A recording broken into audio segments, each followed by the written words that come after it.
はい、どうもこんにちは。今日はですね、A ラインレイヤーのベーシックカットをやっていきたいと思います。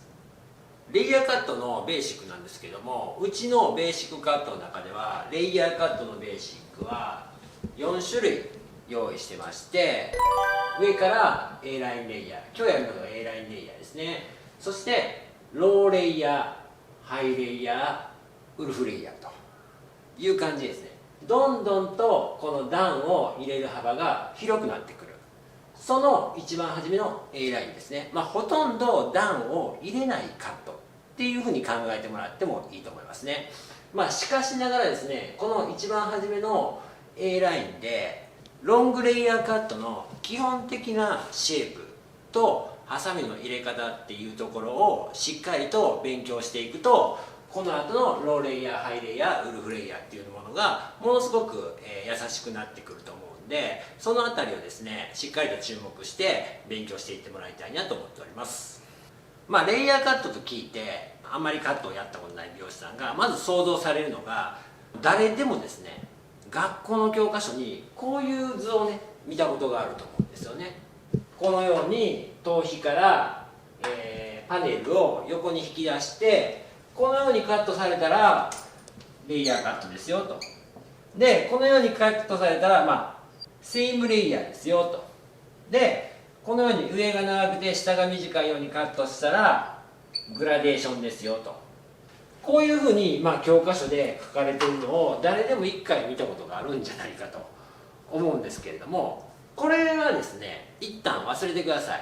で昨今のヘアスタイルでは段が入っていようがなかろうがですよ、鎖骨より下ですかね、基本的にですね、ロングからミディアムのヘアスタイルっていうのはレイヤーカットって呼ばれる場合が多いんで、決してですねこういうような切り口ですね、こういうような切り口で構成されているスタイルではないということをまずは理解しておいてもらいたいなと思いますね。では早速 A ラインレイヤーのベーシックカットをやっていきたいなと思うんですけれども、まずですねウィッグなんですが、このようなウィッグを用意してもらいたいと思いますね。基本的にはセンターパートでやるんが分かりやすいと思うんで、センターパートでいいと思うんですけれども、前髪ですね、前髪はあらかじめまず切っておくという方がいいと思いますね。ちょっと顔周りの A ライン入れるとか前髪を切っておいた方が、結構やりやすい場合がありますので、前髪は切っておいてもらいたいと思いますね。ほんでこの前髪の切り方に関しては、うちの YouTube の前髪のカットの基本的考え方か切り方が忘れましたけども、そちらの方に載ってますので、そちらはですね、概要欄に貼ってますので、そちらを参考にまず前髪は作っておいてもらいたいと思いますね。前髪切ったことないよっていう人はですね、この際にですね前髪の切り方も一緒に勉強していただければいいかなと思います。それでですね、A ラインスタイルなんですけれども、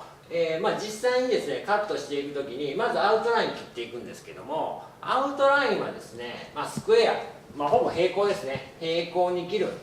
もしくはちょっと前に上がってもいいですよっていう感じで考えてください。それに対して A ラインのレイヤーをプラスしていくことで、非常にですねこのロングとかミディアムの頭の形がよく見えるカットっていうかね、シルエットが良くなるんで、そういうカットをやっていきます。では早速カットをしていきたいと思いますけれども、ウェットカットをやるときは、いつも言ってるようにしっかりとですね毛髪を濡らして切るっていうところが大事ですね。ちょっと一部乾いてるとかね、ちょっと水分量がね不安定な状態で切らない、しっかりと、濡れた状態で切るっていうことがまず一つ大事なことですね。しっかりと濡らして髪の毛が自然に落ちる位置でシェイプをしていきます。このような感じで自然に落ちる位置でシェイプができたら、まずワンレングスの時はこういうふうに斜めに取りましたけども、この髪の毛の流れに沿って、耳の前の毛はのけておきましょう。この辺りですかね、耳の後ろぐらいから取りましょうね。サロンワークではこういうふうなことをやらなくてもいいかもしれないですけども、まずベーシックカットなんで分かりやすいように自然な毛流れで耳の後ろぐらいのまでの髪の毛をこう分け取る。で分け取った毛の前側をクリップで留めておくと、このようにしてカットしていきます。そうすると後ろの半分の髪の毛が、このようにですね残ってくるわけなんですけれども、結構ね、ウィッグで練習するっていうパターンが多いと思うんで、結構すごく毛先の方がですね、このような感じであまりない状態なんで、本当はね A ラインレイヤーって割とこう長い髪の毛の人が多いんですけれども、あんまり長くは切れないんでね、ちょっと短めに切っていきたいと思いますね。もうこれぐらいの長さですかね。これぐらいの長さで切っていきたいと思います。そしてこれはですね、レイヤーカット、ロングミディアムの基本なんですけれども、まずですねラインを切っていくときに後ろ側の髪の毛を3つに割りましょう。3つに割る。でじゃあどこから3つに割るんだっていう風な感じで、よくですね、ここの三つ襟の部分ですね、こうなってる三つ襟の部分と三つ襟の部分で分け取るんだとか、そういうふうなことが言われるんですけれども、そうではなくてですね、こういうふうな長いね髪の毛の場合は、割とこの生え方っていうのは、そんなにこう関係しない場合が多いですので、短いヘアスタイルに比べてね、後ろにある毛を、この毛ですね、この毛をちょうど3等分するっていう感じでいいと思いますね。この下の毛量をこういうふうに1、2、3というふうに3等分するという形でいいと思いますね。なので、この辺りぐらいですかね。この辺りとこの辺りね。でこれに対して別にスライスがどこから取られてようがっていうのは関係ないですね。例えばこっちに流れる人だったらこっちに流れる状態で3等分してあげるっていう感じですね。落ちたところで3等分します。それにつながってくるこのスライスラインの場所っていうのは気にしない、ね、で一番まずセンターをまっすぐに切りましょう。まっすぐに切りました。そしてこちらの3等分したこちら側のラインもまっすぐに切りましょう。床と水平まっすぐ、こうですね。そして反対側もまっすぐに切っていきます。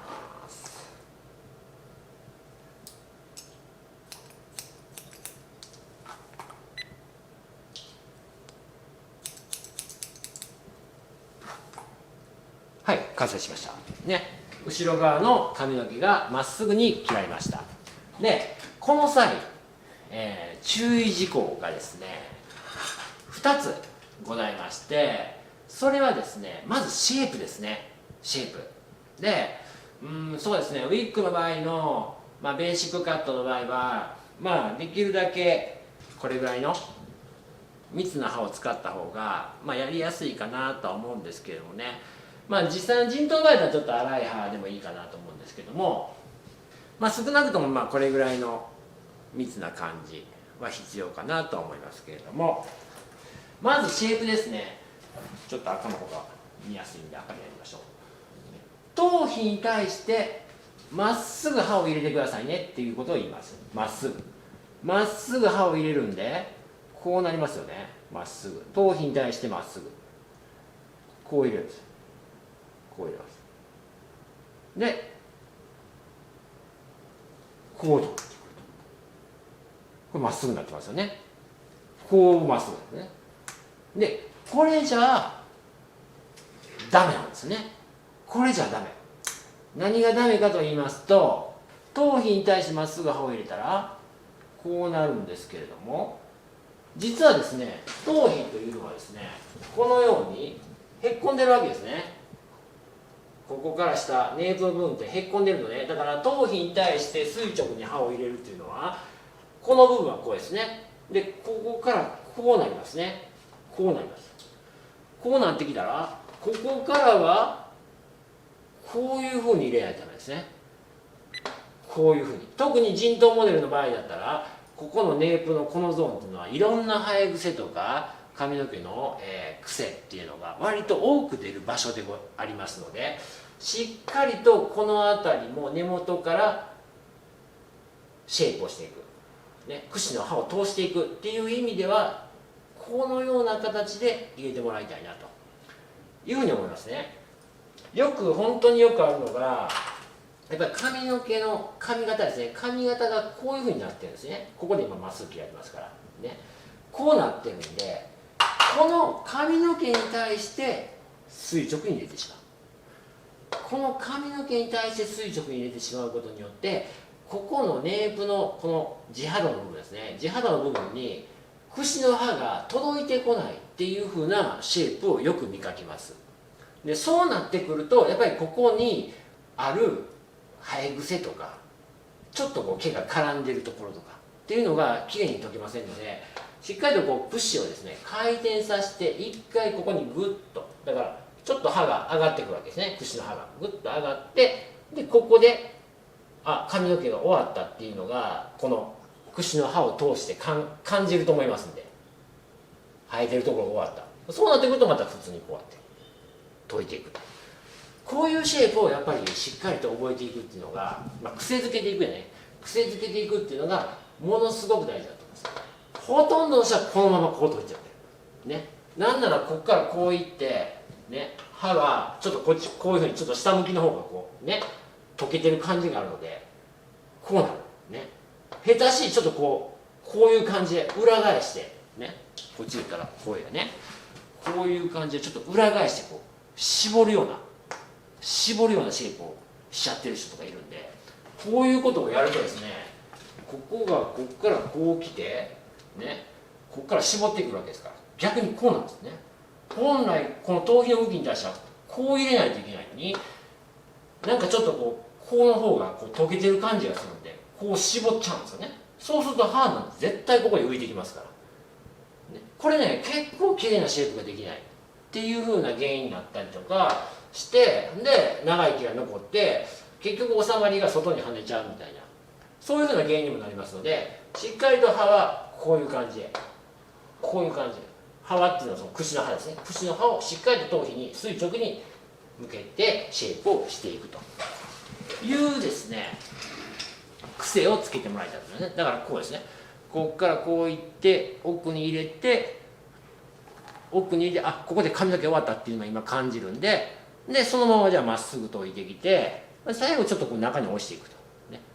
少しこのインサイドに入るような感じのシェイプですね。今こう解いてね、ほらこういう感じでちょっとインサイドに入ってますよね。こういう感じでシェイプをしていくということがものすごく大切になってきますね。今切っただけですけど、しっかりとこうまっすぐに髪の毛が解かれてインサイドに入ってるっていうところが分かると思いますね。これがものすごく大事なシェイプになってきます。なぜこういうシェイプが大事なのかと言いますとですね、例えばお客様が長さを切っていく時にちょっとこれぐらいすごい長い人がね、ちょっとこう鎖骨ぐらいに切りたいな、鎖骨下ぐらいに切りたいなってなった時に、長さの変化によって雰囲気が変わってくると思うんですよ。でその雰囲気が変わってきたのを感じるためにも、やっぱこういうね綺麗なシェイプでカットを進めてあげないと、やっぱお客さんも自分も分からないんですよね。このお客さんはこれぐらいの長さになって、こんな感じの雰囲気になってきたなとか、こんな感じの雰囲気になったからもう少し段多めに入れようかなとか、センニング多めに入れようかなとか、顔周りを短くしたら可愛くなりそうだなとか、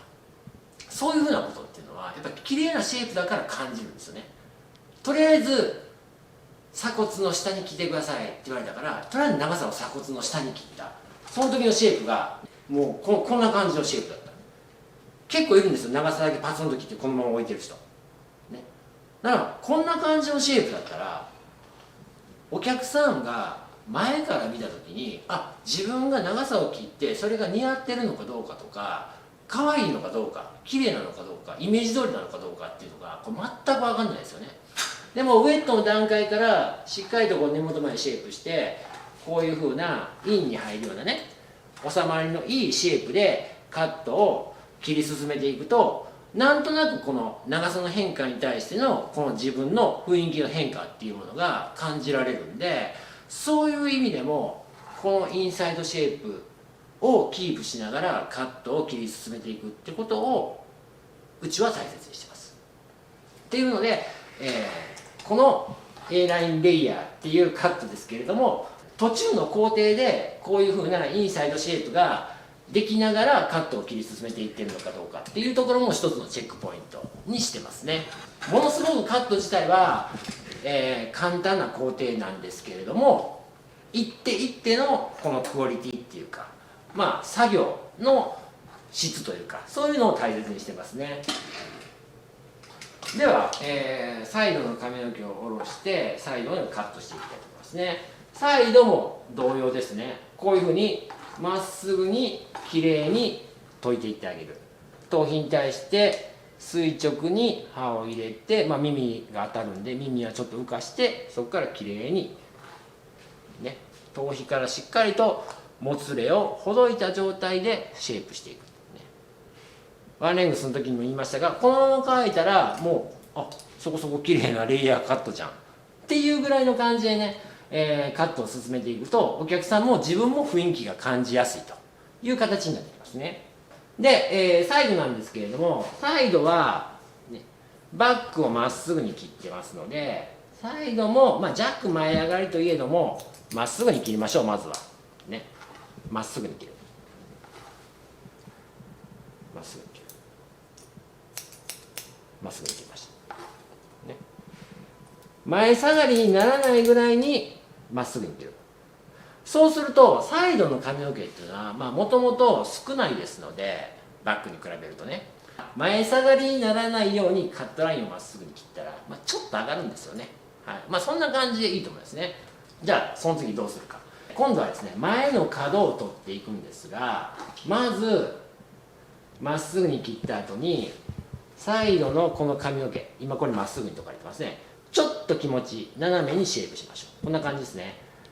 10度15度ぐらいになるのかな。こんな感じで斜めにシェイプすると、こちらにちょっと角が出てきますので、この角だけですよ、角だけをこういうのようにまず切り落とします。切れました。はい。で今度はさらに30度ぐらいにシェイプしましょう。こういう感じですね。こういう感じ。30度ぐらいにシェイプしたら、また端っこにほらこのように角が出てきますので、これもこれぐらいですかね、斜めに切り落としましょうっていうのをですね、2つぐらいやっていくという感じですね。そうするとですね、今どういうことが起きたかというと、まずはじめにこのサイドの長さというものをまっすぐに切りました。まっすぐに。その次はちょっと15度ぐらいにシェイプをして、ここの角を切りました。このように切りました。でまた同じパネルを次は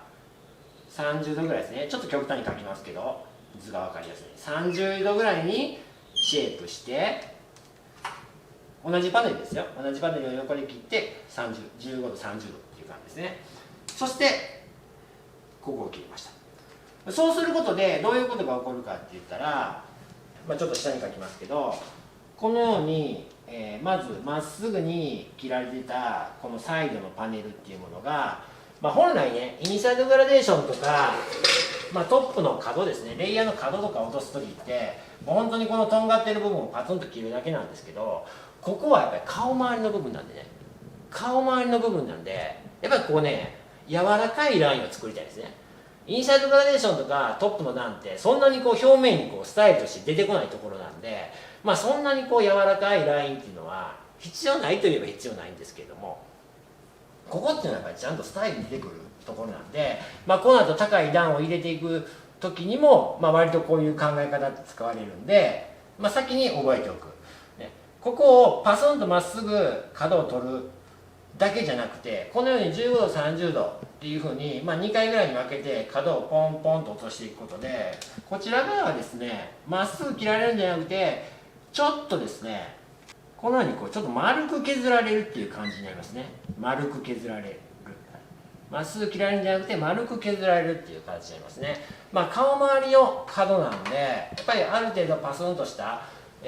感じではなくてちょっと柔らかくちょっとふっと消えていくぐらいの感じがいいと思いますね。そうすることで、ちょっとまた舞い上がり感も出るんでね、本当にこう弱舞い上がりっていうふうに書きましたけれども、ほぼまっすぐなラインで横の髪の毛の量が少ないんでちょっと舞い上がりに見える、そして角を取るぐらいの感じでいいと思いますね。反対側も同様にカットしていきましょう。反対側も横から後ろの長さに合わせてまずまっすぐカットしていきます。まっすぐカットで、もう一個大事なことがあって、ここですね、切る時にこれずっとバックからそうなんですけども、ハサミをですねまっすぐ切ろうと思って楽に切ろうと思ったらこう入れるんですね。こう入れる、こっちの方が手が楽だから。こう入れるとですね、後ろの髪の毛の量もこれぐらいの量だったら、一発で切れるんでね、あまりにも多い人だったらちょっと2つとか3つに分けたりとかする場合もありますけど、基本的にはサロンワークでも一発で切ることが多いんで、なので、一発で切っちゃったんですけど、ハサミをですねこのように入れてしまうとやっぱりねちょっとグラデーションが入るんですね。これだけの幅の髪の毛の量を一発で切ってるんで、このように入れるとグラデーションが入っちゃうんですね。こういう感じで。でもこっちの方が手が楽だからね、こうやって入れちゃう人すごく多いんですけど、そうではなくてぐーっと下げてきてね、床と平行、もしくはちょっとインサイドが短くなるような感じに入れた方がいいですね。これを、僕はこのオープンって呼んでますけどね、オープンで入れない、ね、ハサミをこうクローズに入れていくと、ね、平行もしくはクローズに入れていくという感じですね。やりにくい人はちょっとこう裏剣で使ってこういう持ち方で切ってもいいかなと思いますけどね、必ずこうオープンには入れない、しっかりとハサミの角度をこう閉じて入れていくという形が一つ大事な部分、ポイントだと思いますね。こちらも同様に長さが切れたらちょっと15度ぐらい前にシェイプしましょう。で角を落とします。でさらに30度ぐらいにシェイプして角を落とします。そうすることでちょっとこう丸い感じで角が取れてくるっていうのが分かると思いますね。ウェットカットの段階から分かると思います。そしてインサイドシェイプしてたらお客さんから見てもですね、こう前から見た時に自分は髪の毛切ってこんな感じになったんだなっていう風な雰囲気を感じることができると思いますね。それでですね、慣れてくるとですね、このように15度カット、30度カットで、せっかくこうやってフォワード方向にシェイプしますので、さらにフォワード方向にシェイプしましょう。フォワード方向にシェイプをしてワンレングスの時にもやりましたけど、こういうふうなシェイプをするとこれが一番下の毛ですね。でだんだんと上側の毛に並んでくるね。本来こういうふうに並んでるものをこういうふうに下の毛から上の毛を開いてあげるわけですね。横に展開するんで、ほんならこうやっていくね。こうやっていったらこちら側が中の毛でだんだんと上側の毛、外側の毛になるんで、インサイドグラデーションをこの時点で入れとってあげるという感じにすると非常にスムーズに、顔周りの角からイングラが入るという形になりますね。こちらでやるとね、15度カットしました、30度カットしました、ね、こういうふうに前にシェイプしてるついでにこのように前にさらに前に解いていってあげて、インサイドの毛、これですね、もみあげの毛を落としてあげることでよりインサイドにキュッと中に入ってくる。長さもちょっと上がったように見えるんで、そうすることでよりこう前から見た時にこう内側に入ってくる感覚っていうのが得られると思いますね。アウトラインをね、全て一発で切り終わりましたので、ここからワンレングスの時にやったようにバックセンターと三つ襟にもインサイドグラデーションを入れていきましょう。こういう感じですね。バックセンターしっかりと開いてグーッというね、はい、ワンレングスの時はね、割とちょっと外の毛を初めから長く切りに行ったんで、あんまりこう角出てこなかったんですけど、これは一発で切ってるんでしっかりとこの角が出てくると思いますね。カットします。こっちですね、こっち、こちら側の毛もちょっと上邪魔やったらのけといて、しっかりとこういうふうに横にシェイプしたら、ほらこの内側の毛ですね、この内側の毛の角を取ってあげます。そうするとよりインサイドに入りやすくなってきます。ギュッと中に入ってきますね。そしてさらに三つ襟の部分ですね、三つ襟の部分も今度は内側にシェイプをしてしっかりと一番中の毛を絞り出してきて、ここの角を取る。こちら側ですね、ちょっと上の毛のけといてもいいと思いますね。でしっかりとインサイドでシェイプをしてここの角を取ってあげる。そうすると中側からこう長く出てくる毛がほぼなくなりますので、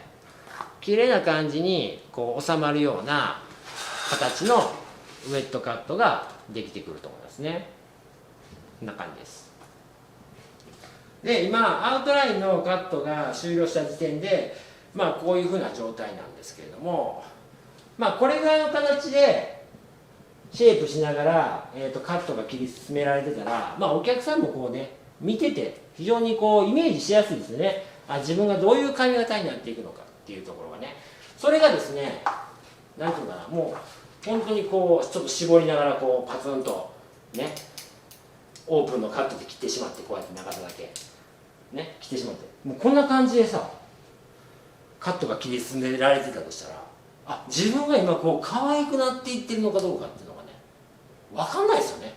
これでもね、これ全然切ってませんから、こっちとしてもカットしてるんで、ブローしてね内巻きに巻けばそれなりによかった、切ってよかったってなるかもしれないけど、やっぱりそのカットの途中からその形の変化をお客さんもまた自分もやっぱ感じながら切り進めていくっていうのが結構レイヤーカットではすごく重要なんで、しっかりとこちら側のようにですね、こうインサイドシェイプで切り進めていくっ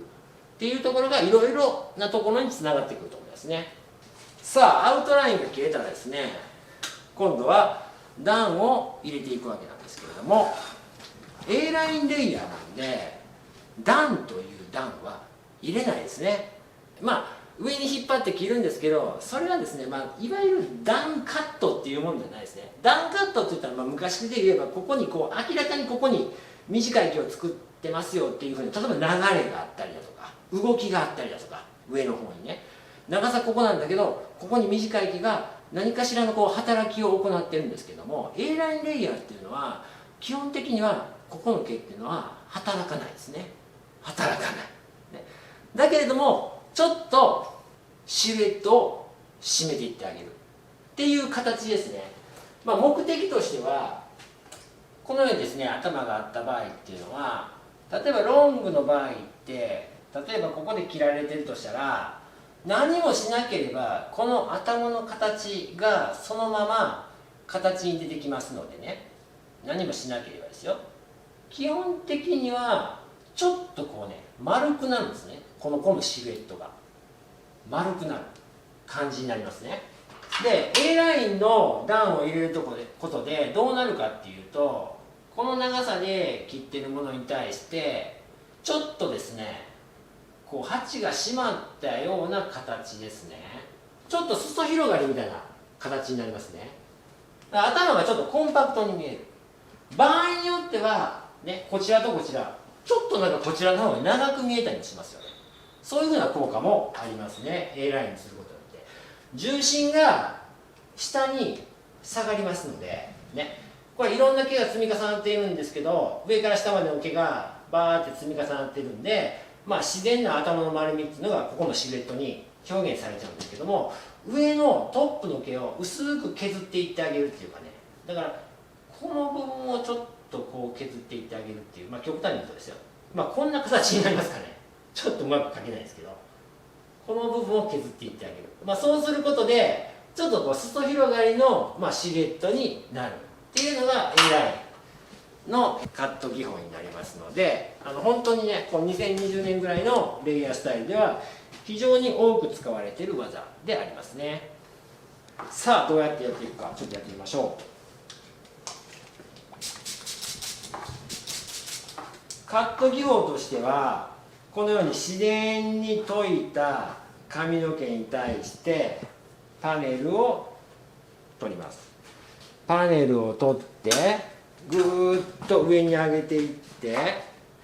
パートラインのところに持ってきます。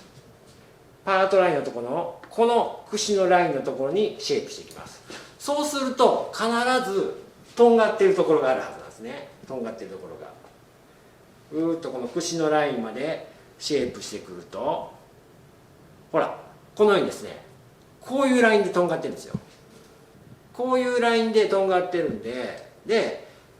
このラインのとんがりをですね、こっちに向かってね、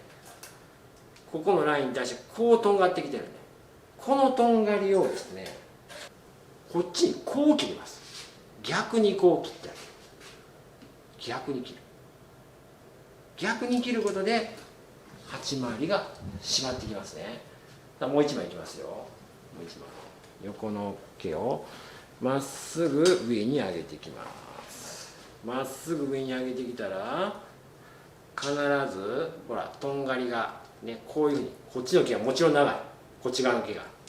そうなんですよね。だから下に切ってるだけなんでこっちの毛は絶対長くなるんですよ。パート側の毛を。パート側の毛が長くなるんで、こういうふうに指をこっちに向けて、でこういうふうに斜めにカットしていきます。サイドの毛のぐーっとこういうふうにパートライン、こっちの髪の毛ね、ここの髪の毛をパートラインから真上に上げるような感じでシェイプする、ね、そうするととんがってくるんで、指の角度をこういうふうにつけてカットします。後ろも同様にこの後ろのこの毛流れに対してスライスを引き上げていく。でバックはこの頭頂部ですね、ゴールデンポイント、一番高いポイントのところまで引き上げていく。そうするととんがったところが出てくるんで、こういう形でカットしていく。そうすることによってちょっとこれどうですかね、今ウェットなんですがカメラで見てわかるでしょうか。ちょっと鉢が締まってくる、少し重心が下がったのが分かりますか。乾かすとだいぶ違ってきたりとかするんですけれども、これウィッグなんで結構こう濡らして研ぐとペタッとするんですけど、お客さんの場合だったらある程度濡らしてても割とこうボリュームっていうか形が出るんで、 A ライン入れた瞬間にちょっと鉢回りが締まって重心が下がった感じっていうのが得られると思うんで、これ誰が切っても得られます。こういう入れ方になりますね。で反対側行っていきましょう。でさっき言ってなかったんですけど、めちゃくちゃ大事なのがここの顔周りですね。で上から見たらですよ、バックはこのように輪切りでスライスを上げていくんですが、こうね、サイドはこういうふうに割っちゃうんですね。こういうふうに割っちゃう。これが間違いなんですね。で上から見たら毛流れというのはこのようになっているわけで、毛流れに対して逆らうんですね。だからバックはこうでしょ、サイドもここはこうですよ。ここはこうやけど、この顔周りってのはもうこうなんですね。このちょっと前方向に傾くんですね。この傾きに対してシェイプを上げてくる。だから面がちょっと斜め右向いてるっていうか、こういうふうにシェイプを上げてくるんで、面が前向かない、顔周りはね、面がちょっと斜め右向いてるっていうのが正しい向き方ですね。微妙な違いなんだけど、これね、面を前向けちゃう。つまりここのサイドをこのように上げちゃう、ね、このようにこう引き上げることによって何が起こるかと言いますとですね、これね、顔周りにね A ラインが入んないんですよ。顔周りだけはちょっと重たくなる。っていう風な感じになりますので、しっかりとこのナチュラルな毛流れね、自然な毛流れ、これサイドパートでも一緒ですよ。自然な毛流れに対してシェイプを取っていくっていう感じですね。こうですね。だからこう面がこっち向くわけですね。面がこっち向く。面がちょっとこっち向いてますよね。このままパートラインに対してこちら側を上げていくと、角がほらもちろんこういうふうに出てきますんで、こういう角が出てきますんで、この角をちょっとこう取ってあげると、綺麗に A ラインが入って、鉢回りが締まるっていう感じですね。ここの今こう切りましたけどね、手をこう倒してこう切りましたけど、でこれが深くなれば深くなるほどよりここの締まりがやっぱり大きくなってくるんですけども、あんまり深くも取れないんで、そこそこでいいと思います。これっていうのはここの上のとこなんですけど、もともとこのように角が出たところに対してこのように段を入れたわけですね。これが A ラインですね。そうすることによってここの鉢が締まってくるっていうふうな、ことなんですけども、こういうふうに入れたらこういうふうに入れるね、まっすぐ切るよりよりなんかこの教科書で言ったらよりこうレイヤードが強くなってるみたいな感じなんですね。まっすぐ切った方がより低い段じゃないの、こういうふうに切った方が高い段になるんじゃないのっていうふうに思われがちなんですけども、局部的に言えばね、確かにそういうふうな、ね、ことかもしれないんだけど、ね、これをこっちに倒してくると、こっちにこう倒すっていうことは逆に言えばね、こちらにもたくさん毛があるわけですから、本当はね、ここまで毛が全部引き上げようと思って全部ここまであるわけですから、ね、逆に言えばこっちにこう倒してくるということはこちらサイドの毛を逃がしているとも言えるんですね。わかります？こういうふうに切るよりからこっちに倒した方がこちらサイドの毛が逃げるんで、つまり届いてこないんで、なのでこっちのボリュームが残りやすいという形になりますね。こういうふうに切ったりとかこういうふうに切った方がよりこちら側の毛を切っちゃうんで、なのでより実はこれタイトになっちゃうんですよ。タイトっていうか、こっちの幅が少なくなっちゃうっていう形になりますので、A ラインというのはよりこうレイヤードが深いようですが、実はトップにこういう入れがするっていうのは実はこうワイドに残りやすいという感じですね。だから A ラインというのはここを締めるだけのレイヤーであって、決して流れがつくようなレイヤーではないですね。流れがつくにはね、ちょっとこのねレイヤードが薄すぎて、流れにならないっていうのが現実的なことなんですよね。はい、同様にやっていきましょう。毛流れに対して逆らうように引き上げて、はい、こういうふうに角が出てくるんで、ちょっと中側を短めに角を取っていくという形ですね。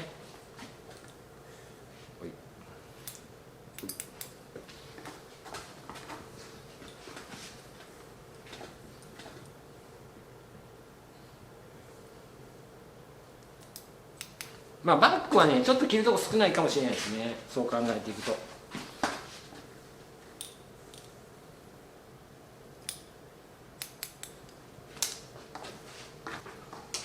はい、これでね基本的な、カットが終了と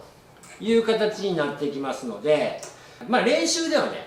ここまでのシェイプとかハサミの入れ方っていうのを繰り返しやってもらってもいいと思いますね。はい、ではね一度これで乾かしていきたいと思います。はい、ちょっと乾かしてですね、ブローをしました。ちょっとウィッグパサついてるんでちょっとオイルもつけてますけどね、仕上がり的にはこんな感じですね。もうなんてことないスタイルですね。なんてことないスタイルでカットの工程もむちゃくちゃシンプルなんですよ。しかしですね、レイヤーカット特にこうミディアムロングの長めのカットですねをやっていく上でものすごく大事なこのシェイプとかハサミの入れる角度、本当にこう基礎的なことがすごくこう入ってるスタイルなんで、うちではこのスタイルをベーシックカットに入れているというふうなことですね。なので、実際にこのスタイルをベーシックカットのカリキュラムに組み込もうと思っている方はですね、ぜひですねこの工程ですね、シェイプとか仕上がりだけじゃなくて、シェイプが汚くても綺麗にブローしてやっちゃえば、ある程度こういう風な、形にはなっちゃうんで、シェイプの、精度とか、ハサミの入れ方とか、そういう風な工程をですね、しっかりと、見て、合否を決めていくっていうことがものすごくね、このスタイルの場合は大切かなっていうふうには思います。であとですね、全体をねこうブロッキングせずに、ワンパネルで切ってるんで、やっぱりしっかりとしたこうシェイプとハサミの入れ方によって、ちょっとこうラインのねクオリティとかもある程度左右されるかなと思いますんで、こういうふうにブロッキングせずに、大きなパネルをカットしていくっていうことは、そういう部分でも重要かなと思って、あえてワンパネルで、このスタイルは切るようにしてますんで、本当にこう基礎的なね、シェイプとハサミの入れ方っていうのがものすごくこう大切になってくるカードなんで、ぜひね皆さんねしっかりと繰り返し練習していただきたいと思います。